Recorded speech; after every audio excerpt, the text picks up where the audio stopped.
Hello everyone, good morning to all of you. कैसे हैं?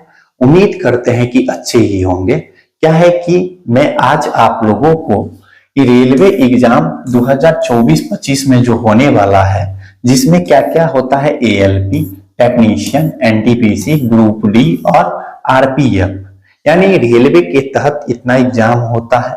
यानी जो एग्जाम 2024-25 के अंतर्गत होने वाला है, इसमें मैं आप लोगों को ये बताऊंगा कि जो इस बार जो एग्जाम होगा उसमें जो मार्क आता है, इस बार क्या मार्क को नॉर्मलाइजेशन होगा कि नहीं होगा। ठीक है ना? अगर नॉर्मलाइजेशन होगा तो मार्क कितना नंबर तक बढ़ सकता है। ठीक है, इन सभी चीजों को मैं आप लोगों को इसी वीडियो में बताने वाला हूं।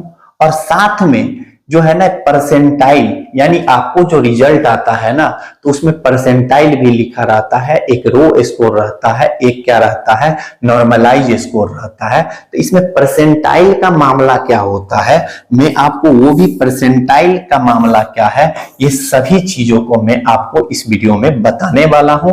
इसलिए आप लोग इस वीडियो को बिना स्किप किए हुए शुरू से लास्ट तक देखिएगा, ताकि आप लोगों को सारा इंफॉर्मेशन प्राप्त हो सके। ठीक है, और मैं आप लोगों को दिल से धन्यवाद देना चाहता हूं, क्योंकि आप लोगों ने, मैं एक वीडियो बनाया था जिसमें एएलपी के बारे में, मॉक टेस्ट में कैसे अपना नंबर को इंप्रूव करें और एएलपी सीबीटी 1 का कटअप इस बार कितना रहेगा, उससे रिलेटेड वीडियो बनाए थे, जिसमें आप लोगों का सपोर्ट बहुत अच्छा रहा। इससे मैं बहुत खुश हूं। इसी तरह से उम्मीद करते हैं कि आप लोगों का सपोर्ट हमेशा मेरे साथ बना रहे। तो चलिए, मैं आप लोगों को जो इस वीडियो से रिलेटेड जो भी फैक्ट बताना चाहता हूं, उन फैक्ट पे बात करते हैं। ठीक है, तो सबसे पहले मैं बात करता हूं कि भाई नॉर्मलाइजेशन होगा कि नहीं होगा इस बार। तो पहले लिखे क्या है कि इस बार नॉर्मलाइजेशन होगा कि नहीं होगा। फिर दूसरा में क्या लिखे कि नॉर्मलाइजेशन होता है तो कैसे होता है। ठीक है, अगर होता है तो कैसे होता है। फिर तीसरा बात क्या है, क्वेश्चन है कि नॉर्मलाइजेशन में जो है ना, कितना मार्क्स बढ़ता है। यानी इन तीनों चीज पे बात करेंगे। सबसे पहला क्वेश्चन कि नॉर्मलाइजेशन होगा कि नहीं होगा। अगर होगा तो नॉर्मलाइजेशन कैसे होता है, दूसरा क्वेश्चन। तीसरा क्वेश्चन है कि नॉर्मलाइजेशन में कितना मार्क्स बढ़ता है। ठीक है, तो सबसे पहला वाला पर बात करते हैं कि नॉर्मलाइजेशन होगा कि नहीं होगा। आप लोग जानते हैं कि सबसे अभी जो है ना एग्जाम जो सबसे नजदीक आने वाला है रेलवे का, कौन है, तो आरआरबी एएलपी का जो है ना, एएलपी का जो एग्जाम आपको आने वाला है। सॉरी, क्या है, आरआरबी एएलपी का, एएलपी है, क्या है, आरआरबी एएलपी का जो है ना एग्जाम जो है ना आपको आने वाला है। जो कितना से एग्जाम स्टार्ट है, तो 25/11/2024 से कितना है, 29/11/2024 के बीच एग्जाम है। ठीक है, 25/11/2024 से 29/11/2024 के बीच एग्जाम है। ठीक है, इस तरह से आप लोग देख सकते हैं। मैं एक बात इस पेज पे बताता हूं कि सबसे पहले कौन एग्जाम है, तो आरआरबी जो है ना एएलपी का एग्जाम है, एएलपी का एग्जाम है। ठीक है, इसका जो एग्जाम है, आपको कब है, 25/11/2024 से लेकर से कितना है, 29/11/2024 के बीच में एग्जाम है। ठीक है ना। अब देखिएगा, 25 से 29 के बीच एग्जाम है, यानी टोटल कितना दिन एग्जाम होगा, तो 25, 26, 27, 28, 29, यानी टोटल जो एग्जाम होगा ना, आपको कितना दिन एग्जाम होगा, तब 5 डे एग्जाम होगा। कितना डे एग्जाम होगा, 5 डेज एग्जाम होगा। भाई 5 डेज एग्जाम होगा। अब पर डे में कितना शिफ्ट का एग्जाम होता है, तो 3 शिफ्ट का एग्जाम होता है। पर डे कितना शिफ्ट का एग्जाम होता है, पर डे जो है ना, पर डे कितना शिफ्ट में एग्जाम होगा, तो 3 शिफ्ट में एग्जाम होगा। कितना शिफ्ट में, 3 शिफ्ट में जो है ना, पर डे 3 शिफ्ट एग्जाम होगा। कितना एग्जाम होगा, 3 शिफ्ट में एग्जाम होगा। ठीक है, एक दिन में 3 शिफ्ट एग्जाम होगा, तो टोटल शिफ्ट कितना बनेगा, तो आप लोग जानिएगा कि टोटल शिफ्ट जो बनेगा ना, इस तरह से टोटल जो शिफ्ट होगा, टोटल शिफ्ट होगा कितना, टोटल शिफ्ट जो होगा 5 डे एग्जाम होगा और ये 3 शिफ्ट बनता है, तब 5 3 जा कितना 15 शिफ्ट का एग्जाम होगा। मतलब कितना शिफ्ट बनेगा, 15 शिफ्ट बनेगा। यानी एएलपी का जो एग्जाम होगा, यानी 25 से 29 के बीच, यानी 5 डे का एग्जाम होगा। इस 5 डे में आप लोग को जो है ना, 5 डे में पर दिन 3-3 शिफ्ट का एग्जाम होगा। भाई 3-3 शिफ्ट एग्जाम होगा तो टोटल 15 शिफ्ट बनेगा। टोटल 15 शिफ्ट बनेगा, तो टोटल 15 शिफ्ट कहने का मतलब आप लोग समझ सकते हैं कि भाई इसमें 15 शिफ्ट में क्या होगा, कोई शिफ्ट क्या होगा तो हार्ड होगा, कोई शिफ्ट क्या होगा हार्ड होगा, तो कोई शिफ्ट क्या होगा इजी होगा, हाँ, और कोई शिफ्ट क्या होगा तो आपको मॉडरेट होगा, मॉडरेट होगा। ठीक है, कोई शिफ्ट 15 शिफ्ट में कोई शिफ्ट हार्ड होगा तो कोई इजी होगा, तो कोई क्या होगा मॉडरेट होगा।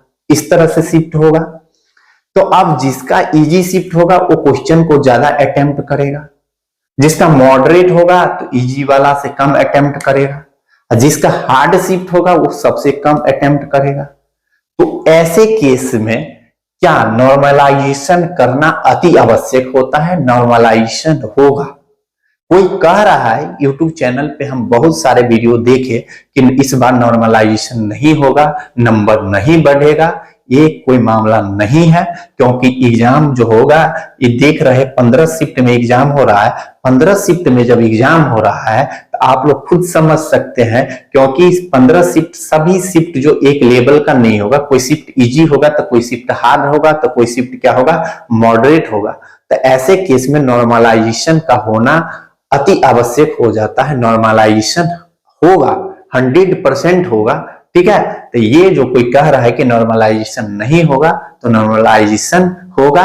नॉर्मलाइजेशन कब नहीं होता, जब एक ही शिफ्ट में सारा एग्जाम हो जाता, तो सभी के लिए क्या होता, क्वेश्चन समान होता, तब नॉर्मलाइजेशन नहीं होता। तो ये पहला क्वेश्चन जो था कि क्या नॉर्मलाइजेशन होगा कि नहीं होगा, तो ये तो नॉर्मलाइजेशन 100% होगा। 100% जो है ना नॉर्मलाइजेशन क्या होगा है तो होगा।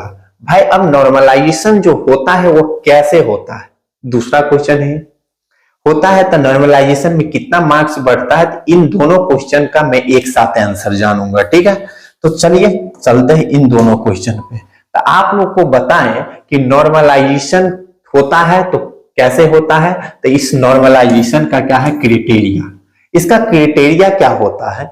तो अभी बताइए 15 शिफ्ट एग्जाम हो रहा है, जिसमें 3 प्रकार का शिफ्ट होगा, एक इजी शिफ्ट होगा, एक मॉडरेट होगा, एक क्या होगा हार्ड शिफ्ट होगा। ठीक है, अगर मान लीजिए इजी शिफ्ट जिसको मिलेगा वो बच्चा मान लीजिए कितना क्वेश्चन अटेम्प्ट किया, ये 60 क्वेश्चन अटेम्प्ट किया। मॉडरेट जो है ना ये भी 60 अटेम्प्ट किया, और ये भी कितना क्वेश्चन अटेम्प्ट किया 60 किया। तो देखो हार्ड वाला भी 60 अटेम्प्ट कर रहा है, मॉडरेट वाला भी 60 कर रहा है, इजी वाला भी 60 कर रहा है। तो देखिए सबसे ज्यादा नंबर किसको बढ़ाएगा, हार्ड वाला को तो क्वेश्चन हार्ड मिला है, इजी वाला का जो था ना इजी क्वेश्चन था तब पर भी 60 किया, जबकि इसको अटेम्प्ट करना चाहिए ज्यादा।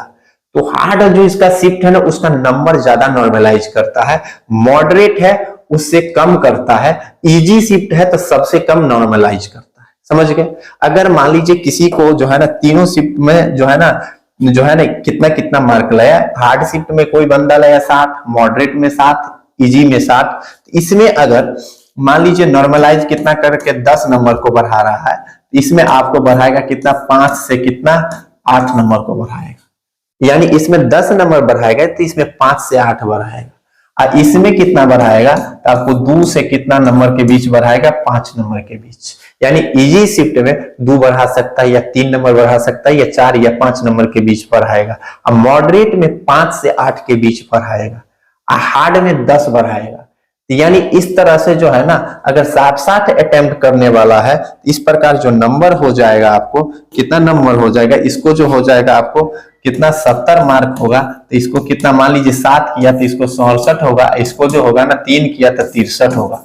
ठीक है, तब ना लेवल सबका बराबर हो जाएगा, क्योंकि 60 किया तो इजी वाला के लिए आसान था, भारी वाला के लिए क्या था भास्ट क्वेश्चन था, तो इसको बढ़ा के 70 ले जाएगा तो इसको कितना ले जाएगा 63 ले जाएगा।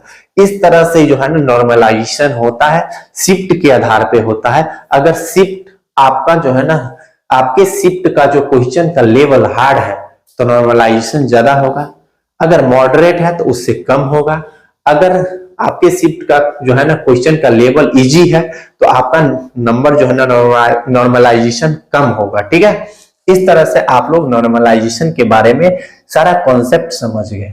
अब क्या है कि परसेंटाइल, भाई परसेंटाइल क्या होता है, तो आप लोग देखिएगा परसेंटाइल क्या होता है तो समझिएगा।